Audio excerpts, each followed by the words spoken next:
Assalamualaikum warahmatullahi wabarakatuh. Saya Dimas Nur Hamid dari kelas 12 IPA 6 Mansutu Bogor. Ingin mempresentasikan menghadapi ancaman disintegrasi bangsa. A. Yang pertama, PKI Madiun tahun 1948. Terjadi pada tanggal 18 September 1948. Tokoh-tokohnya yaitu tokoh Musa dan Amir Syarifuddin. Sebab-sebabnya, yang pertama, pada awal pemerintahan Amir Syarifuddin berniat mendirikan negara komunis. Hal ini dibuktikan dengan adanya pendidikan politik bagi Tentara Nasional Indonesia. Yang kedua, ketidakpuasan terhadap hasil Renville, di mana pada saat itu membentuk FDR, Front Demokrasi Rakyat.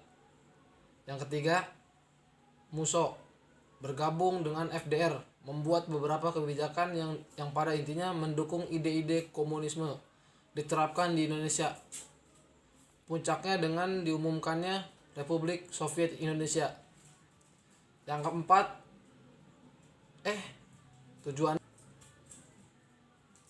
tujuannya itu meruntuhkan Republik Indonesia yang merupakan hasil proklamasi 17 Agustus tahun 1945 berdasarkan Pancasila dan diganti dengan komunisme.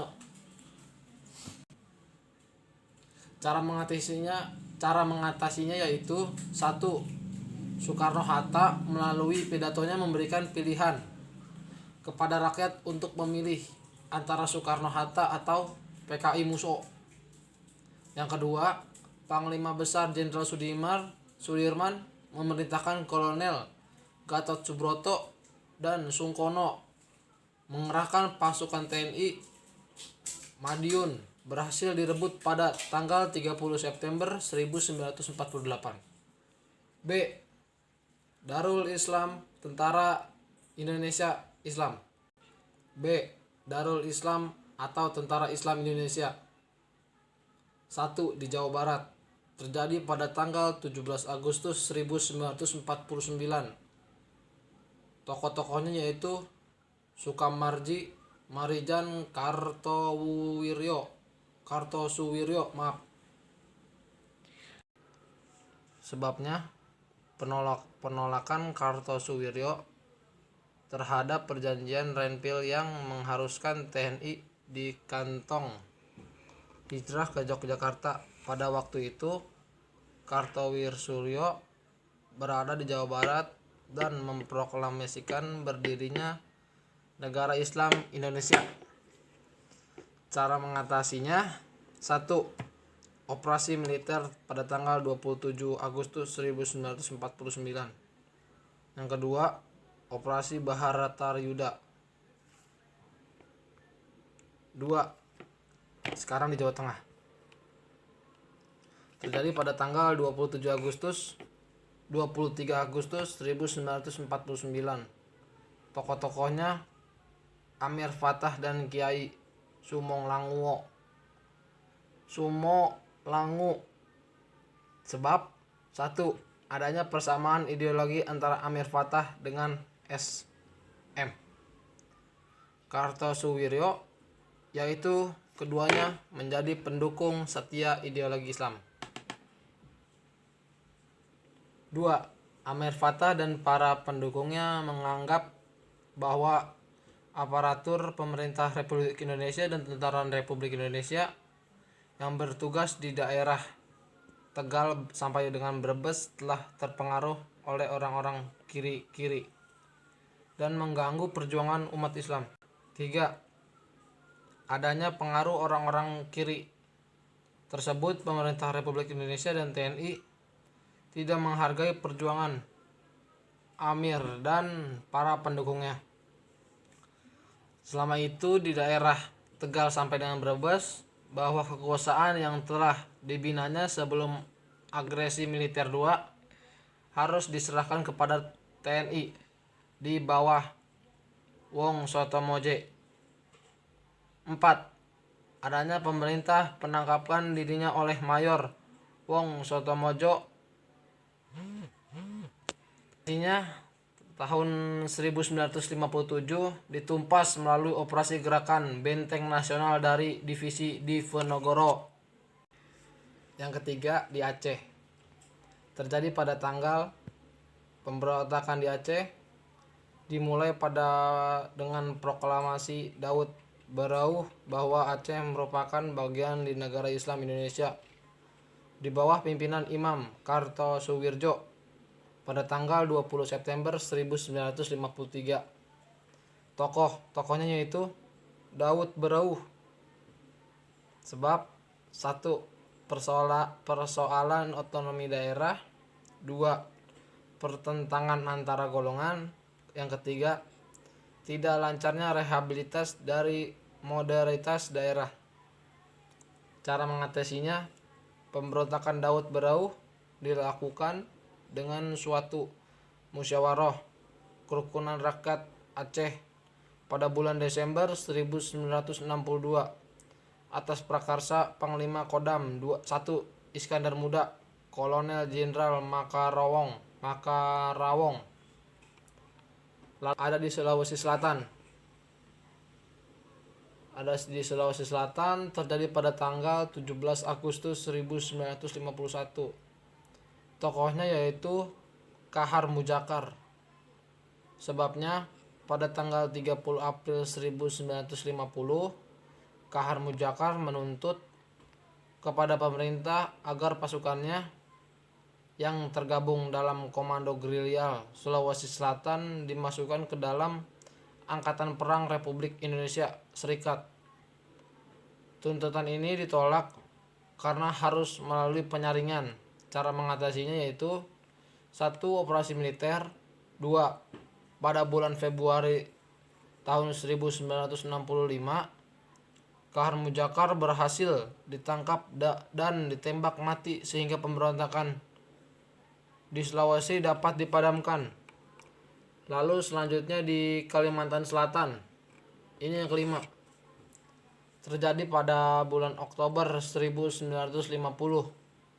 Tokohnya Ibnu Hajar. Sebab ketidakpuasan terhadap kebijakan mengenai TNI. Cara mengatasinya, dalam menghadapi gerombolan tersebut, pemerintah pada mulanya melakukan pendekatan kepada Ibnu Hajar dengan diberi kesempatan untuk menyerah dan akan diterima menjadi anggota ABRI. Ibnu Hajar sempat menyerah, akan tetapi setelah menyerah dia kembali melarikan diri dan melakukan pemberontakan lagi sehingga pemerintah akhirnya menugaskan pasukan ABRI untuk menangkap Ibnu Hajar. Pada tahun 1959, Ibnu Hajar beserta seluruh anggotanya tertangkap dan dihukum mati. C. Pemberontakan Andi Aziz. Terjadi pada tanggal 5 April 1950. Tokohnya Andi Aziz. Sebab 1. Menurut agar pasukan bekas KNIL saja yang bertanggung jawab atas keamanan di negara Indonesia Timur. 2.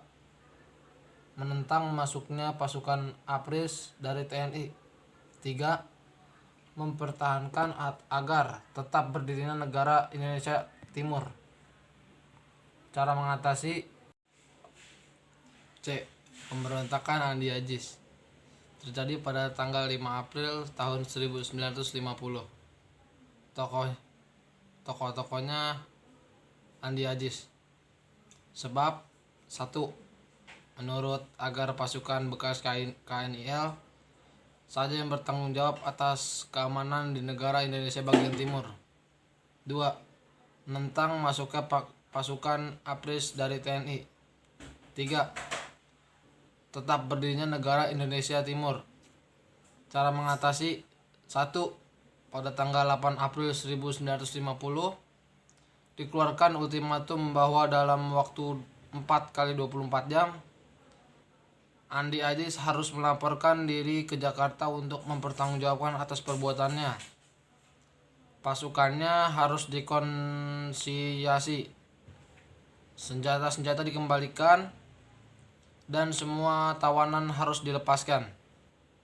2. Kedatangan pasukan pimpinan Worang, kemudian disusul oleh pasukan ekspedisi yang dipimpin oleh Kolonel A.E.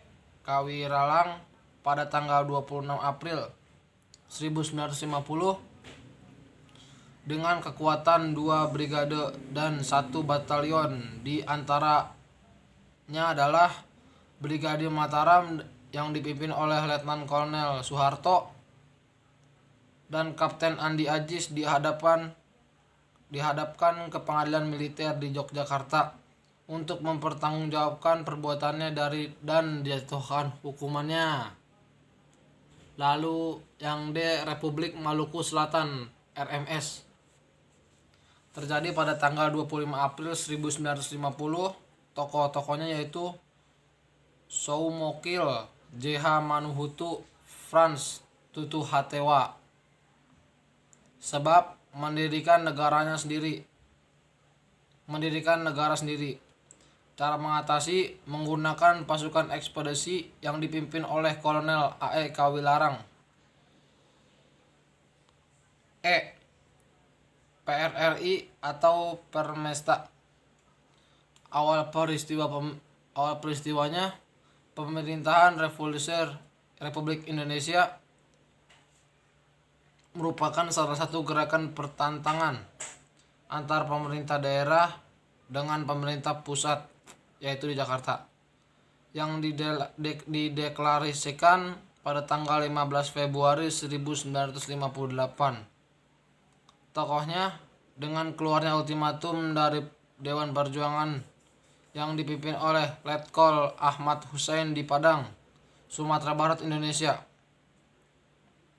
Sebab konflik yang terjadi sangat dipengaruhi oleh tuntutan keinginan akan adanya otonomi daerah yang lebih luas. Selain itu, ultimatum yang dideklarasikan itu konstitusi dijalankan pada bersama kondisi pemerintah di Indonesia masih belum stabil pasca agresi Belanda. Hal ini juga mempengaruhi hubungan pemerintah pusat dengan daerah serta menimbulkan berbagai ketimpangan dalam pembangunan terutama pada daerah-daerah di luar Pulau Jawa. B. Dari konflik menuju konsensus suatu pembelajaran. 1. Kesadaran terhadap pentingnya integrasi bangsa. Pentingnya kesadaran terhadap integrasi bangsa dapat dihubungkan dengan masih terdapatnya potensi konflik di beberapa wilayah Indonesia pada masa kini. Kementerian Sosial saja mengatakan bahwa tahun 2014 Indonesia masih memiliki 184 daerah dengan potensi rawan konflik sosial. 6 diantaranya diprediksi memiliki tingkat kerawanan yang tinggi, yaitu Papua, Jawa Barat, Jakarta, Sumatera Utara, Sulawesi Tengah, dan Jawa Tengah. 2. Teladang para tokoh. 1. Pahlawan nasional dari Papua, Frans Keispo, Silas Parape, dan Martin Inday. Frans Keispo pada tahun 1921 sampai dengan 1979 adalah salah satu tokoh yang mempopulerkan lagu Indonesia Raya di Papua saat menjelang kemerdekaan. Ia turut berperan dalam memperdirinya Partai Indonesia Merdeka atau yang sering dikenal PIM pada tanggal 10 Mei tahun 1946. Pada tahun yang sama, Kaisepo menjadi anggota delegasi Papua dalam konversi Malino di Sulawesi Selatan, di mana dia sempat menyebut Papua dengan nama Irian yang konon diambil dari bahasa Biak yang berarti panas. Silas Parpare pada tahun 1918 sampai dengan 1978 membentuk Komite Indonesia Merdeka (KIM). Hanya sekitar sebulan setelah kemerdekaan Indonesia, tujuan KIM yang dibentuk pada September 1945 ini mengatur gerak langkah perjuangan dalam membela dan mempertahankan proklamasi 17 Agustus 1945. Martin Inday pada tahun 1912 sampai dengan 1989 sebelum Jepang masuk ke Indonesia adalah orang anggota polisi Hindia Belanda. Namun jabatan ini bukan berarti melunturkan sikap nasionalismenya ke Indonesia yang ia miliki, justru semakin tumbuh tak kala ia kerap berinteraksi dengan tahanan politik Indonesia yang dibuang Belanda ke Papua. Ia bahkan pernah berencana bersama anak buahnya untuk memberontak terhadap Belanda di Papua, namun gagal.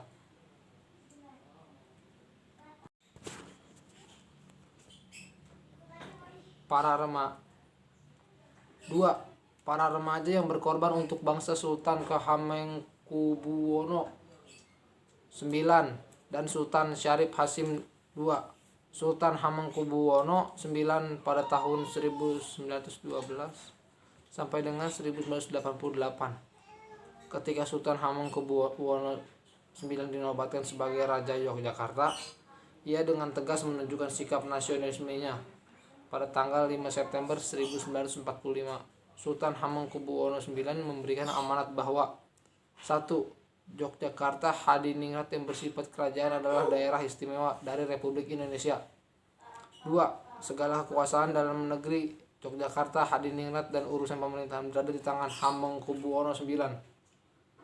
3. Hubungan antara Yogyakarta Hadiningrat dengan pemerintahan Republik Indonesia bersifat langsung dan Kesultanan Hamengkubuwono IX bertanggung jawab kepada Presiden Republik Indonesia Sultan Syarif Hasim pada tahun 1893 sampai dengan tahun 1968. Sultan Syarif Hasim II dinobatkan menjadi Raja Siak Indarapura pada tahun 1915. Ketika berusia 21 tahun, ia memiliki sikap bahwa kerajaan Siak berkedudukan sejajar dengan Belanda. Sebagaimana kebijakan yang ia lakukan pun kerap bertentangan dengan keinginan Belanda. 3. Mewujudkannya integrasi melalui seni dan sastra. Ismail Marzuki pada tahun 1914 sampai dengan 1958 dilahirkan di Jakarta. Ismail Marzuki memang berasal dari keluarga seniman. Di usia 17 tahun ia seorang pengarang lagu pertamanya berjudul Osarinah. Tahun 1936, Ismail Marzuki masuk perkumpulan musik Live Java dan berkesempatan mengisi siaran musik di radio. Pada saat itulah ia menjauhkan diri dari lagu-lagu barat untuk kemudian menciptakan lagu-lagu sendiri. Sekian dari saya, presentasi tentang menghadapi ancaman disintegrasi bangsa. Wassalamualaikum warahmatullahi wabarakatuh.